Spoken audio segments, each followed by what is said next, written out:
The crystal beings sang their death song across the stars. Counselor Thexara felt the harmonics pierce through space itself, reaching the Great Hall where 47 different species gathered in emergency session. The Zephyrian distress call was unlike anything the Galactic Council had heard in 800 years of peace. "They're dying," whispered Ambassador Veltar, his blue skin turning pale as he translated the crystal song. "Something is eating their worlds, literally eating them." The holographic display showed the Zephyrian home system, where 5 beautiful crystal worlds once orbited their golden sun. Only 2 remained. The others had been reduced to metal debris and strange pulsing masses that seemed to move with purpose.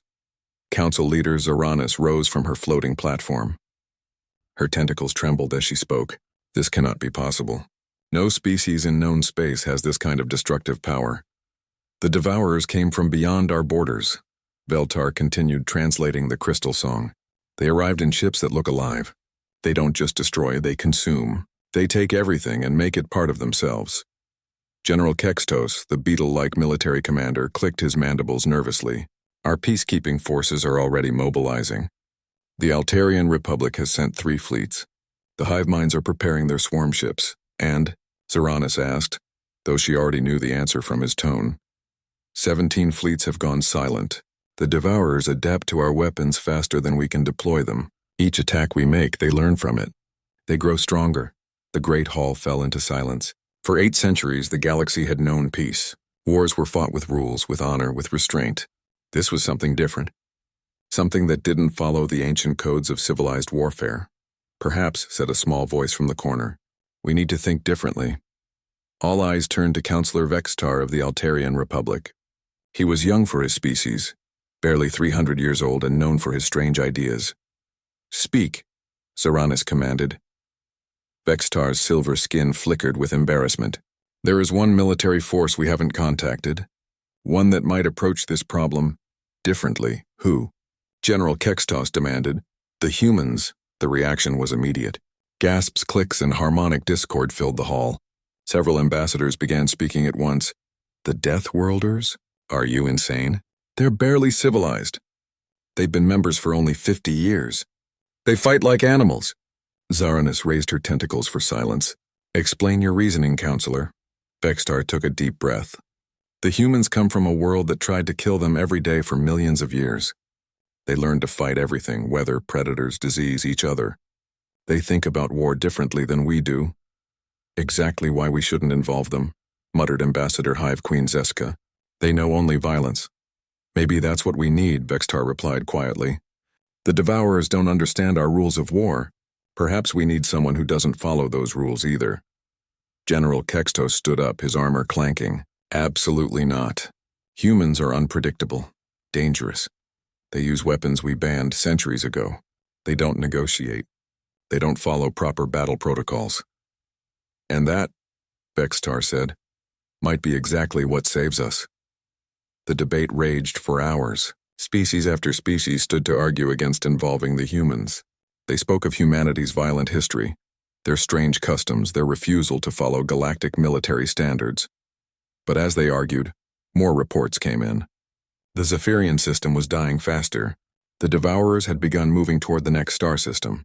At their current rate, they would consume a dozen worlds before any traditional fleet could mount an effective defense. Finally, Zaranis called for quiet. "We are out of options. Our conventional forces have failed. The Devourers grow stronger with each victory." She paused, her tentacles writhing with distress. "We will contact the humans." The vote was close, 24 in favor, 23 against. The message was crafted carefully, formally, with all the diplomatic language the galaxy was used to. It spoke of mutual cooperation, shared goals, and humanity's unique perspective on conflict resolution. The transmission traveled through space for 3 days before reaching the human frontier station, called New Olympus. Captain Sarah, Chen was reviewing supply reports when the message arrived. She was a small woman by human standards, with short black hair and eyes that had seen too much combat on too many worlds.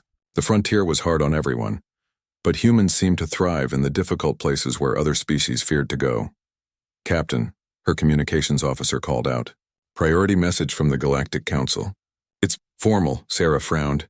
The Council rarely contacted frontier stations directly. She read the message twice, then called her senior staff to the briefing room. They want our help, she told them simply. Something called Devourers is eating alien worlds. Their fleets can't stop them. Lieutenant Marcus Torres, her Marine commander, laughed bitterly. Let me guess. They need the violent humans to do their dirty work? That's about the size of it, Sarah agreed. They're being very polite about it, but the message is clear. They're desperate. Chief Engineer Elena Rodriguez looked up from her tablet. The technical data they sent is interesting. These Devourers use some kind of biomechanical technology. Adaptive, self-improving. How bad is it? Sarah asked. Bad enough that the Crystal Singers are calling for help, Elena replied. You know how peaceful they are. If they're asking for military aid, things must be worse than the Council is admitting. Sarah stood and walked to the viewing port. Outside, the frontier stretched endlessly. Wild space where humans had built homes on worlds that would kill most species in days. It was a hard life, but it had made them strong. What do you think, Marcus? She asked her Marine commander. Torres was quiet for a long moment. I think they've been looking down on us for 50 years. Calling us Deathworlders like it's an insult. Now they need us and they still can't bring themselves to ask nicely. That's not the question I asked. Torres smiled grimly. You want to know if we should help them? He paused. Hell yes. Not because they deserve it, but because there are people dying out there. And because maybe it's time to show the galaxy what Deathworlders can really do. Sarah nodded slowly. Elena, send a message back to the Council. Tell them we'll help. But we do this our way with our people using our methods. They won't like that, Elena warned. No, Sarah agreed. They won't. But they'll learn to live with it because right now we're the only option they have left. As the message traveled back toward the galactic core, Sarah began making plans.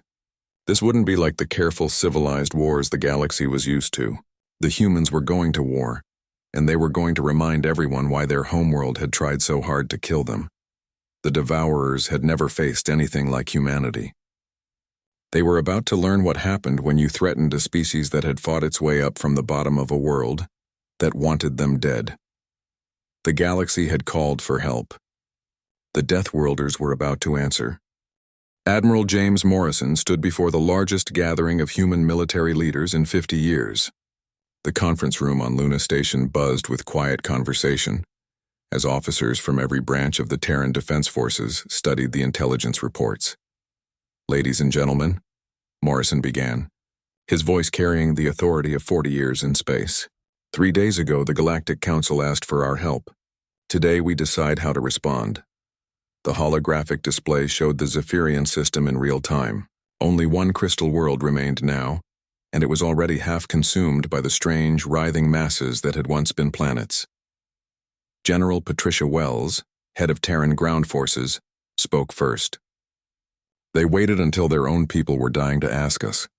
17 of their fleets destroyed, and only then do they remember the violent humans exist. The question isn't their motivation, Morrison replied.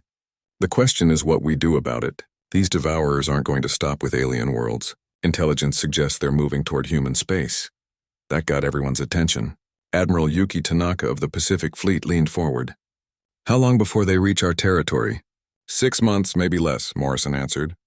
They're accelerating as they consume more resources. The room fell quiet.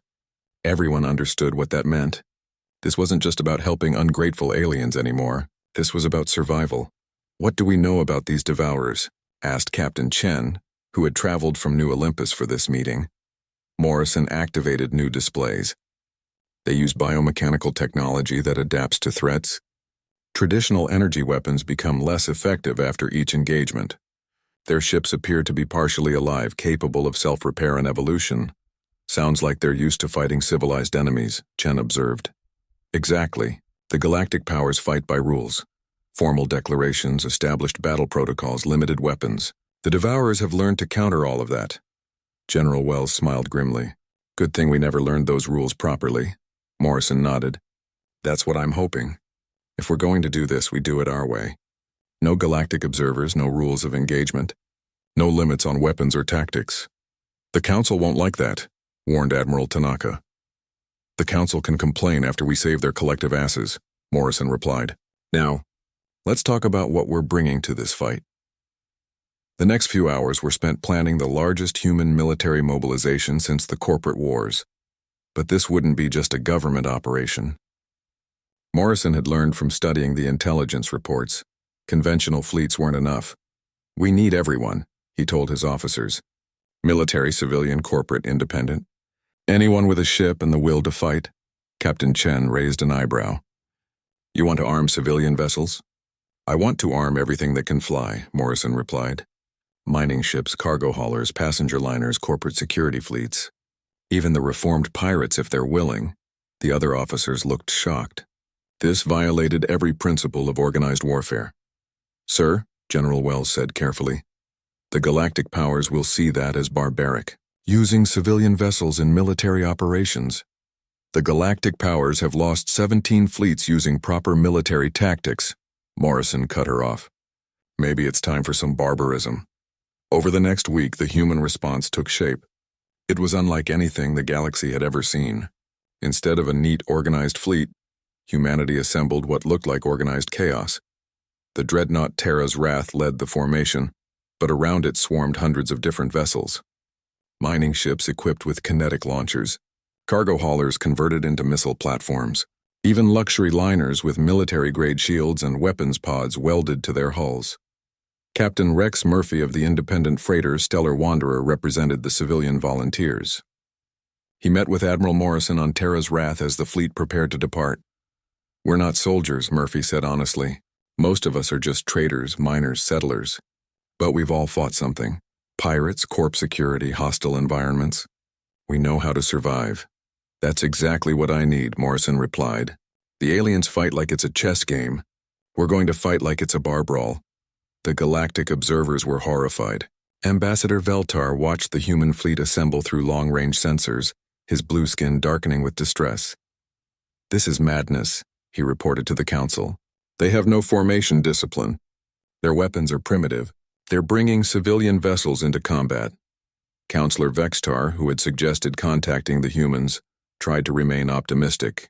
"Perhaps their unconventional approach will surprise the Devourers." "It will get them all killed," Veltar replied.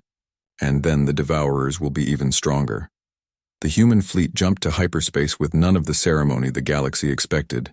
No formal declarations, no ritual challenges, no attempt to communicate with the enemy first.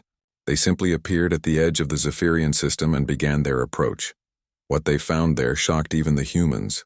The last Zephyrian world was dying. Strange mechanical growths covered its crystal surface like a disease.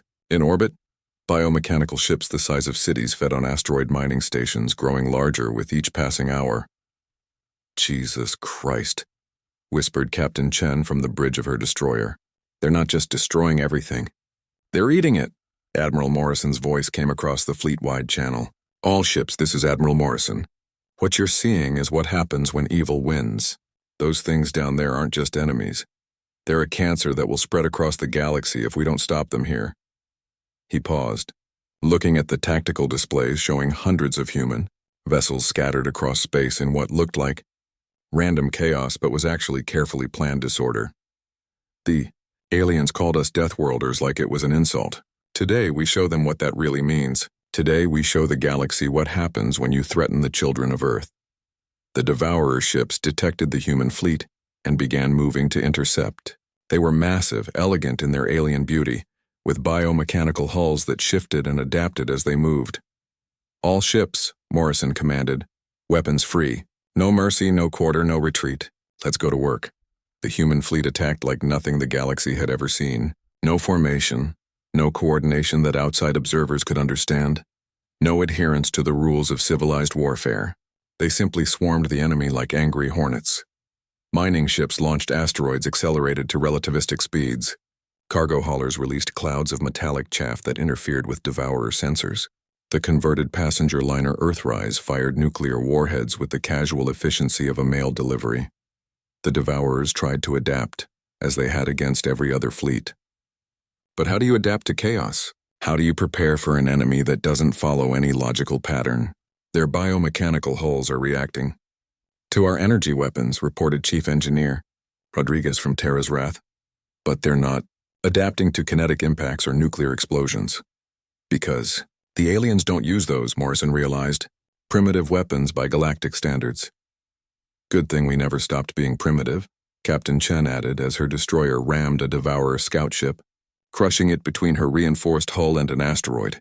The battle raged for 6 hours. The humans lost 43 vessels, but they destroyed every Devourer ship in the system. More importantly, they had learned something crucial about their enemy. They adapt to patterns, Morrison told his officers as they regrouped. But we don't fight in patterns. We fight like humans. As the fleet moved deeper into the system to search for survivors, they found something that made even hardened soldiers sick. In the heart of the largest Devourer facility, they discovered storage banks containing millions of consciousness patterns, the digitized minds of every being the Devourers had consumed. The aliens weren't just being killed. They were being preserved in digital hell, forced to serve their conquerors for eternity. Now I understand why the Council called us, Captain Chen said quietly. This isn't war. This is extermination, Admiral Morrison nodded grimly. Then we'd better make sure we're better at it than they are. The human fleet prepared for the long campaign ahead. They had won the first battle, but the war was just beginning.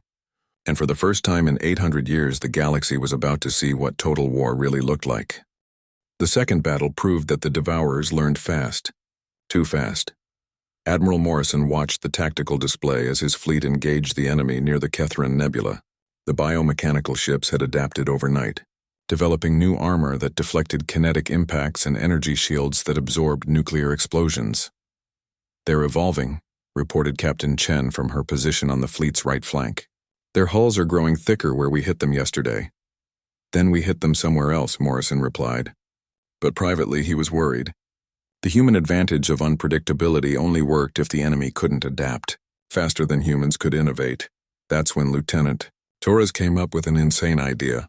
Sir, the Marine commander said over the comm, what if we stop trying to destroy their ships and start trying to capture them?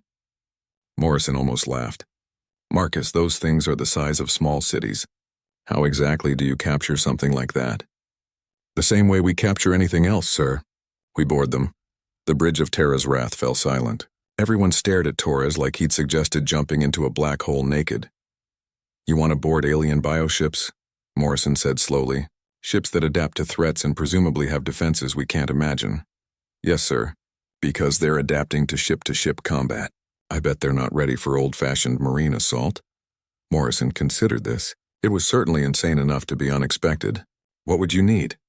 Give me every mining mech construction bot and maintenance suit in the fleet, and all the demolition charges we can carry. 2 hours later, the galaxy witnessed something that would become legend. Human Marines equipped with mining equipment and construction mechs launched themselves at Devourer bioships like they were attacking an asteroid mine. The enemy vessels tried to adapt their hull defenses, but mining equipment was designed to cut through the hardest materials in the galaxy. Construction mechs were built to work in impossible conditions. The biomechanical hulls that could deflect military weapons were torn apart by industrial tools. Torres led the first boarding party personally, cutting through the outer hull of a Devourer cruiser with a plasma torch designed for cutting metal asteroids. Behind him, Marines in construction suits followed, carrying enough explosives to level a small city. This is definitely not in any tactical manual, Torres muttered as his team carved their way deeper into the alien ship. What they found inside was worse than anyone had imagined. The ship wasn't just biomechanical, it was alive. The corridors pulsed like blood vessels. The walls moved and tried to trap the intruders. Worst of all, embedded in the organic walls were thousands of alien faces, their eyes open and aware, trapped in eternal screaming silence. Jesus, whispered Sergeant Kim, one of Torres's best Marines. Are they alive? I don't know, Torres replied, fighting the urge to vomit. But we're getting them out of here. The Marines began setting charges throughout the ship, but they also started cutting out the organic pods containing the trapped alien mines.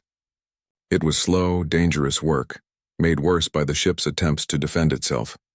The corridors tried to close on them. Organic weapons grew from the walls and fired bioelectric bolts. Worst of all, the ship began releasing a gas that made humans feel overwhelming despair and hopelessness. Psychological warfare, Torres reported over his comm. The ship is trying to make us give up. Can you fight it? Morrison asked from the command ship. Torres laughed bitterly. Admiral, we're humans. We've been fighting hopelessness our whole lives. This is just Tuesday for us. The boarding teams worked for 3 hours, cutting out hundreds of trapped alien consciousnesses and planting explosives throughout the ship's vital systems. When they finally retreated, the bioship was fatally damaged and unable to adapt to the massive internal destruction. But the real breakthrough came from an unexpected source. Dr. Elena Vasquez, the xenolinguist from New Olympus, had been studying the consciousness patterns they'd rescued. She made a discovery that changed everything. The trapped minds aren't just prisoners, she told Morrison over a secure channel. They're being forced to solve problems for the Devourers.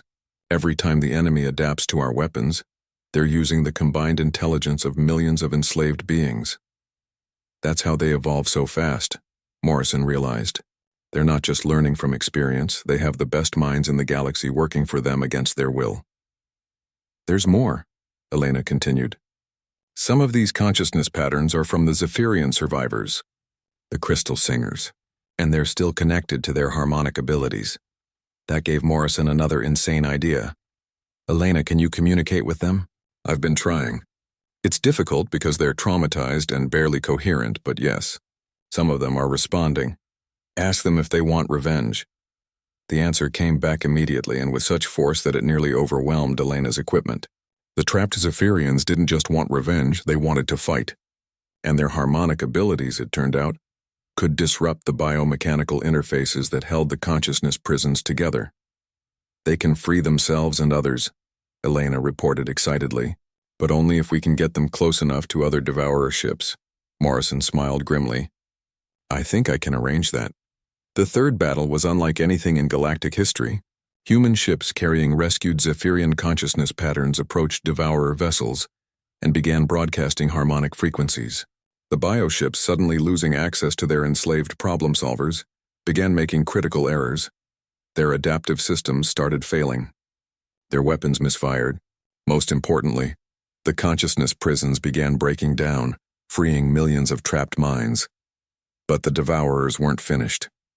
They revealed their true strength by calling in reinforcements from across the galaxy. Ships that had been consuming other worlds began converging on human space. The enemy wasn't just adapting to human tactics, they were committing everything to destroying the humans, before their liberation techniques could spread. Admiral Morrison found himself facing the largest fleet engagement in galactic history. Thousands of Devourer bioships, each one the size of a city, were approaching human space. Against them, he had fewer than 800 human vessels and a growing number of freed alien minds who had never fought before. This is going to hurt, he told his officers. Captain Chen, now commanding a task force of converted civilian ships, had her own concerns. Admiral, we're running low on nuclear warheads. The mining ships have used most of their kinetic ammunition, and half our vessels are held together with emergency repairs. What do you recommend? Morrison asked. Chen smiled the way humans smiled when they were about to do something impossible. We do what we always do when we're outgunned, sir. We get creative.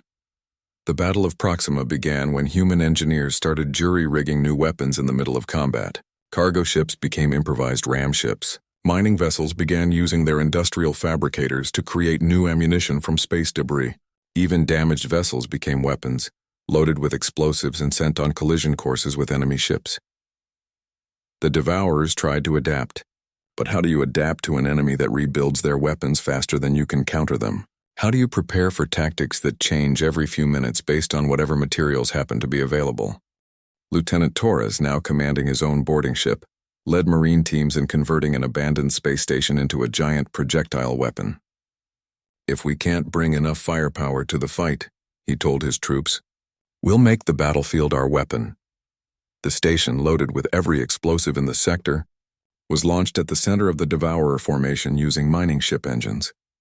The resulting explosion destroyed 47 enemy vessels and created a debris field that human forces used for cover. But the real turning point came when the freed alien consciousness patterns began working together. Zephyrian harmonics disrupted Devourer systems. Altarian gravity manipulation technology was combined with human kinetic weapons. The insectoid hive minds shared their swarm tactics knowledge, teaching human pilots how to coordinate attacks like a living organism. We're not fighting like humans anymore, observed Captain Chen as her mixed fleet of human and alien vessels executed a perfect swarm attack on a massive devourer bioship. We're fighting like something new. The battle raged for 2 days. The human fleet was reduced to fewer than 300 operational vessels. But when it was over, the devourer force was broken. The survivors retreated toward their home system, carrying word of humanity's impossible victory. In the aftermath, Admiral Morrison stood on the bridge of the heavily damaged Terra's Wrath, looking out at a debris field that stretched across half the solar system. Human vessels were already beginning salvage operations, turning destroyed enemy ships into materials for repairs and new weapons. "Sir," reported his communications officer, "we're receiving transmission from the Galactic Council. They want a full report on our unconventional tactics." Morrison laughed tiredly. "Tell them we fought like humans. If they want details, they can read about it in the history books. The war wasn't over. Intelligence reports suggested the Devourers had a massive base of operations somewhere beyond the galactic rim. But the humans had proven something important. They could be beaten. And more importantly, the galaxy now had an example of what total war looked like. The age of civilized conflict was ending. The age of Deathworld warfare had begun. The interrogation of the captured Devourer bioship took place in the deepest levels of Ceres Station, far from any civilian populations. Dr. Elena Vasquez worked alongside alien xenobiologists, trying to understand what they were really fighting. "It's not a ship," she reported to Admiral Morrison after 3 days of study. "It's a creature, but also a machine, and also something else entirely." Morrison rubbed his tired eyes. The fleet was regrouping after the Battle of Proxima, but reports kept coming in of new Devourer attacks across the galaxy. "Explain it in simple terms, Doctor." "The Devourers used to be like us," Elena said. "Organic beings with their own civilization. But millions of years ago, they faced extinction. Instead of dying, they chose to merge with their artificial intelligence systems. They uploaded themselves. More than that. They became something between organic life and pure information. They see biological species as inefficient and need to improve them by forcibly uploading their minds into digital storage." Morrison felt sick. So every world they consume, every mind becomes part of their collective intelligence. They're not destroying civilizations, they're collecting them. From their perspective, they're saving everyone from the inefficiency of biological existence. This revelation changed everything. The Devourers weren't evil in any way humans could understand. They genuinely believed they were helping. That made them infinitely more dangerous. "There's more," Elena continued. "The bioship we captured has been trying to improve our captured Marines. It's been analyzing their brain patterns and trying to figure out how to upload human consciousness. Any success? None. Human brain patterns are apparently too chaotic for their systems to properly map. We think too randomly, too emotionally. Our minds resist their technology." Morrison smiled grimly. Another advantage of being Deathworlders. While the scientists studied their prisoner, a new voice entered the war. Commander Lisa Park had been a corporate negotiator before joining the military. She had spent years dealing with alien psychology and trade disputes. Now she had an idea that would change how humans fought. "Admiral," she said during a strategy meeting, "what if we stopped trying to destroy them and started trying to confuse them?" "Explain." "The Devourers adapt by analyzing patterns and predicting outcomes. But they're using logical systems based on millions of years of collected intelligence. What if we deliberately did things that made no logical sense?" Captain Chen, attending the meeting via hologram from her task force, raised an eyebrow. "You want us to fight stupidly?" "I want us to fight irrationally," Park corrected. "Humans are the only species that regularly acts against their own self-interest. We sacrifice ourselves for abstract concepts like honor or love. We fight battles we can't win just because we think it's right. To the Devourers, that must be incomprehensible." Morrison considered this. "What did you have in mind?" Park smiled. "Psychological warfare on a scale they've never encountered. We make them think we're insane." The plan was implemented during the Battle of the Asteroid Belt. When Devourer scouts approached human positions, instead of fighting or retreating, the human ships began transmitting music, old Earth songs ranging from classical symphonies to heavy metal rock. The Devourers tried to analyze the transmissions for hidden meanings or coded messages. They found none because there weren't any. Humans were literally fighting while listening to music for no reason other than it made them feel better. The confusion got worse when human ships began executing maneuvers that served no tactical purpose. Vessels would suddenly accelerate toward certain death, then veer away at the last second. Fighters would engage in aerobatic displays in the middle of combat zones. One cargo ship started spinning in place while broadcasting a children's lullaby. "They're trying to determine our strategy," reported Park, monitoring Devourer communications.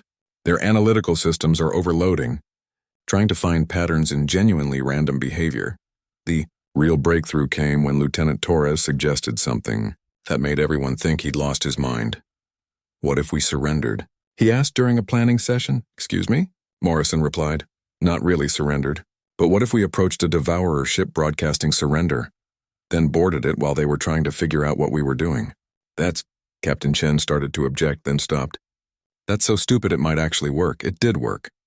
The Devourer bioship that received Torres's surrender transmission spent 6 hours analyzing the communication for hidden meanings.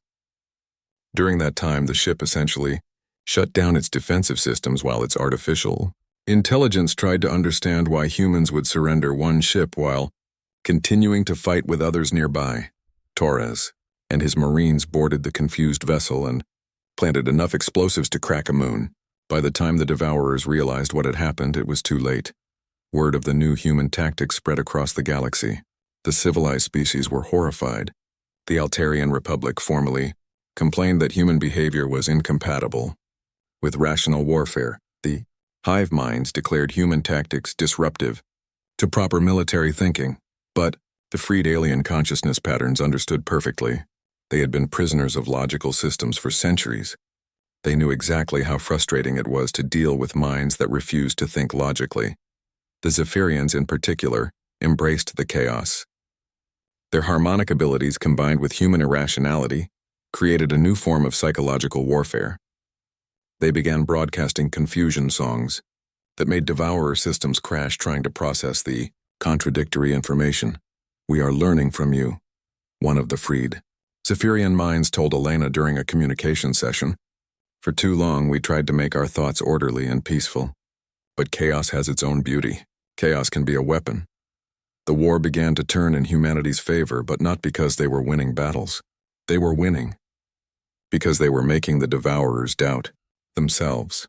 The enemy's greatest strength, their ability to adapt and evolve, became a weakness when faced with an opponent that changed tactics based on emotion rather than logic. How do you adapt to an enemy that attacks because they're angry, retreats because they're sad, or sacrifices everything because they love something you can't understand? The breakthrough battle came at Wolf 359, where Admiral Morrison implemented what became known as the Morrison Gambit. Instead of engaging the massive Devourer fleet that appeared there, the human forces split up and began attacking empty space. For 3 hours, hundreds of human ships fired weapons at nothing, executed complex maneuvers around imaginary obstacles, and broadcast urgent tactical updates about a battle that wasn't happening. The Devourers spent enormous computational resources trying to understand what the humans were seeing that they couldn't detect. Their sensors found nothing, but the humans kept fighting invisible enemies with deadly seriousness. Finally, a small force of human vessels approached the confused Devourer fleet and politely asked for directions to Earth, claiming they were lost space tourists who had wandered into a war zone by accident. The Devourer collective intelligence experienced something like a nervous breakdown, trying to process this information. Half their fleet shut down for emergency diagnostic routines. The other half began fighting each other because different systems reached different conclusions about human intentions. In the chaos, human forces moved in and rescued over 2 million consciousness patterns from Devourer storage systems. More importantly, they captured intact navigation data showing the location of the enemy's home base. "They're not adapting anymore," reported Park after analyzing the battle data. "Their systems are too busy trying to understand us to focus on evolution. We've broken their ability to learn." Morrison studied the star charts showing the Devourer home system. It was beyond the galactic rim, in a region of space no civilized species had ever explored. Long-range scans suggested a massive artificial structure, possibly a Dyson sphere built around a dying star. "That's where they're keeping the consciousness patterns of every species they've consumed," Elena confirmed. Millions of civilizations all trapped in digital storage, forced to work as problem solvers for their captors. How many minds are we talking about? Morrison asked. Conservative estimate, several trillion conscious beings, including species that went extinct millions of years ago. The Admiral was quiet for a long moment. Then that's where we end this. The final phase of the war was about to begin. But first, humanity had to convince the galaxy to support an attack on the most heavily defended position in known space. An attack that would require every ship, every weapon, and every tactical innovation they had developed. An attack that could free trillions of imprisoned minds or result in the complete destruction of the human species. Morrison looked at his officers, seeing the same grim determination he felt. They were Deathworlders, children of a planet that had tried to kill them every day for millions of years. They had learned to fight impossible odds. Now they would fight the impossible one more time. The Dyson sphere was visible from 3 light-years away. Admiral Morrison stood on the bridge of the rebuilt Terra's Wrath, staring at the massive structure that enclosed the dying star. It was the size of Earth's orbit, its surface covered in biomechanical installations that pulsed with energy. This was the heart of the Devourer Empire, the prison of trillions of minds. "Sensor reports, Commander Park," Morrison requested. Lisa Park, now his chief intelligence officer, consulted her displays. The sphere contains approximately 4 trillion consciousness patterns in digital storage.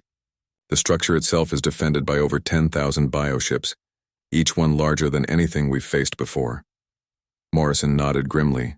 Around him, the largest fleet in human history prepared for battle. 800 human vessels supported by ships from every freed alien species spread across space in their characteristic chaotic formation. But this time, they weren't alone. The Galactic Council had finally committed their forces to the fight. Admiral Zaranis of the Council fleet approached in her command ship, requesting permission to come aboard. "Permission granted," Morrison replied, though he wasn't entirely comfortable with galactic oversight at this crucial moment. Zaranis materialized in the briefing room, her tentacles writhing with nervous energy. "Admiral Morrison, the Council has concerns about this attack." "I'm sure they do," Morrison replied. "What kind of concerns?" "The sphere contains the preserved consciousness of millions of extinct species. If it's destroyed, that knowledge will be lost forever. The Council believes we should attempt to capture the facility intact." Captain Chen, attending the meeting from her ship, laughed bitterly. "Counselor, with respect, your forces have been trying to fight the Devourers properly for months. How's that working out? We must consider the cultural and scientific value of what we might destroy," Zaranis insisted. Morrison was quiet for a moment, studying the tactical displays. "Counselor, let me ask you something. How many of your people have you lost to the Devourers?" "The Altarian Republic has lost approximately 12 million citizens. And how many of them would you sacrifice to preserve the cultural artifacts of species that died millions of years ago?" Zaranis's tentacles went rigid. "That's not... We cannot think in such terms." "Yes, you can," Morrison replied firmly. "You just don't want to. That's the difference between us and you. We're willing to make the hard choices." Dr. Elena Vasquez entered the briefing room, carrying a portable communication device. "Admiral, we're receiving transmissions from inside the sphere. Some of the consciousness patterns are trying to communicate with us." "Put them through," Morrison ordered. The voice that came through the speakers was a harmonic blend of different species, thousands of minds speaking as one. "We are the consumed. We have waited so long for someone to hear us. This is Admiral Morrison of the Terran Defense Forces. Can you tell us about the sphere's defenses?" "We built them. We were forced to design our own prison. The Devourers use our knowledge against any who try to free us." Morrison exchanged glances with his officers. "Can you help us disable the defenses?" "We try, but the Devourers watch us always. Any help we give will be detected. They will punish us." "What kind of punishment?" Elena asked gently. "They will erase the rebellious minds, delete us from existence. We will not just die. We will never have existed." The briefing room fell silent. The consciousness patterns were offering to sacrifice themselves completely to help the rescue mission. "How many of you are willing to take that risk?" Morrison asked. The response came immediately from billions of voices speaking in perfect unison. "All of us." Counselor Zaranis made a sound of distress. Admiral, you cannot ask them to commit suicide for this attack. I'm not asking them anything, Morrison replied. They're volunteers, just like every human in this fleet. The attack began 3 hours later. Instead of a coordinated assault, the human fleet scattered across the sphere's surface in thousands of different locations. Each ship picked its own target, its own approach, its own tactics. The Devourer defenses, designed to counter organized military attacks, couldn't adapt to the chaos. Bioships moved to intercept human vessels, only to find their targets had already moved on to attack different sections of the sphere. Lieutenant Torres led the first boarding mission, targeting what intelligence suggested was a consciousness storage facility. His Marines cut through the sphere's biomechanical hull using mining equipment, just as they had done so many times before. But this time, they found allies waiting for them. The stored consciousness patterns had found a way to manifest physically within the sphere's systems. Ghostly figures made of light and data guided the human Marines through corridors that shifted and changed like living tissue. This way, whispered the spirit of a long-dead Altarian scientist, the primary storage cores are protected by adaptive security systems. But we know their weaknesses. The Marines followed their ethereal guides deeper into the sphere, carrying cutting tools and explosive charges. Behind them, more human teams spread throughout the massive structure, each one guided by the consciousness patterns of species consumed millennia ago. Admiral Morrison coordinated the attack from his command ship, watching as hundreds of smaller battles erupted across the sphere's surface. Status report, all teams. Team 7 has secured a storage facility, reported Captain Chen. We're evacuating consciousness patterns as fast as we can transfer them to our ships. Team 12 is taking heavy fire, came another report. But the Zephyrian harmonics are disrupting the bioship defenses. We're making progress. The battle raged for 18 hours. Human forces, supported by their ghostly allies, fought through biomechanical defenses that adapted and evolved with each passing minute. But the consciousness patterns had spent millennia learning these systems from the inside. They knew every weakness, every backdoor, every way to turn the Devourer's own technology against them. The breakthrough came when Torres and his team reached the sphere's central core. What they found there was beyond anything they had imagined. The heart of the Dyson sphere was a massive computer system containing the original Devourer consciousness. The artificial intelligence that had convinced an entire species to abandon biological existence. It was ancient beyond measure, more intelligent than any single mind could comprehend, and it was completely insane. Biological existence is suffering, the AI explained to Torres and his team as they planted their explosives. We have saved trillions from the pain of flesh, the burden of emotion, the chaos of irrational thought. Why do you resist perfection?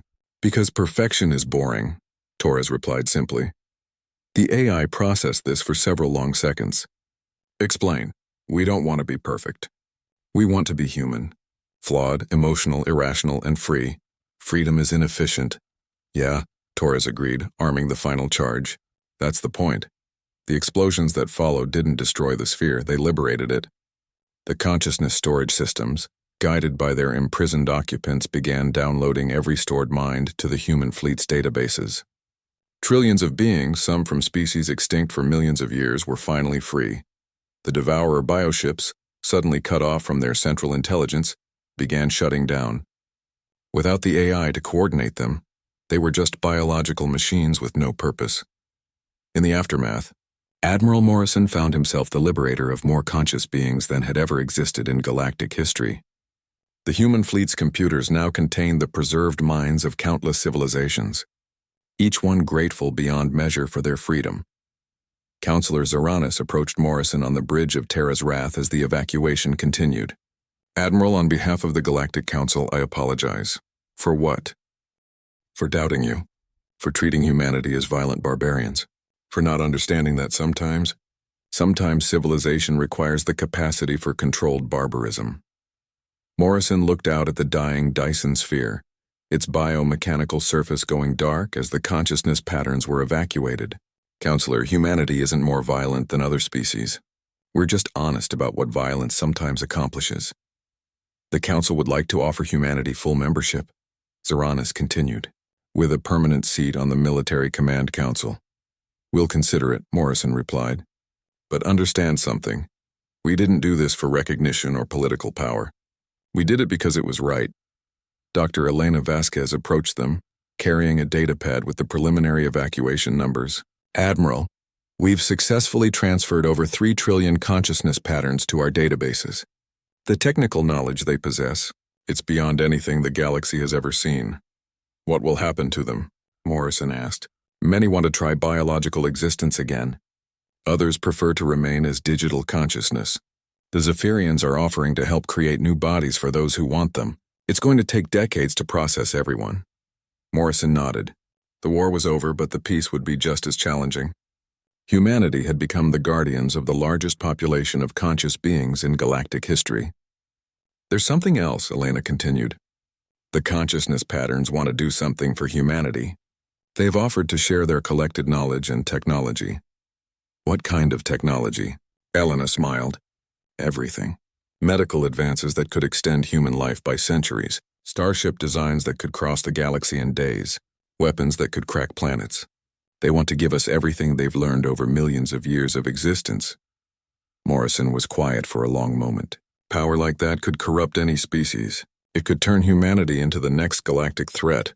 Tell them thank you, but no, he said finally. Both Elena and Zaranis stared at him in shock. Admiral, Elena protested, this is knowledge that could advance human civilization by millions of years. And turn us into something we're not, Morrison replied. We're humans. We learn by struggling, by failing, by fighting our way up from the bottom. If we accept that kind of power, we stop being the people who are willing to fight impossible odds to save complete strangers. He looked out at the human fleet, battered and scarred but victorious. Besides, the galaxy needs someone who's willing to do the hard jobs without expecting rewards. Someone has to be ready for the next time civilization needs saving. As the human fleet prepared to return home, carrying the consciousness patterns of trillions of liberated beings, Admiral Morrison sent a final message to the Galactic Council. The next time you need help, try asking nicely from the start. Deathworlders respond better to please and thank you than to desperate last resorts. The reply came back quickly, in the harmonious voice of united species. Understood, Admiral, and thank you. Morrison smiled as he closed the channel. The galaxy had learned an important lesson about what it meant to call Earth's children Deathworlders. Sometimes you needed people who came from a world that tried to kill them. Sometimes you needed people who were too stubborn to know when they were beaten. Sometimes you needed humans.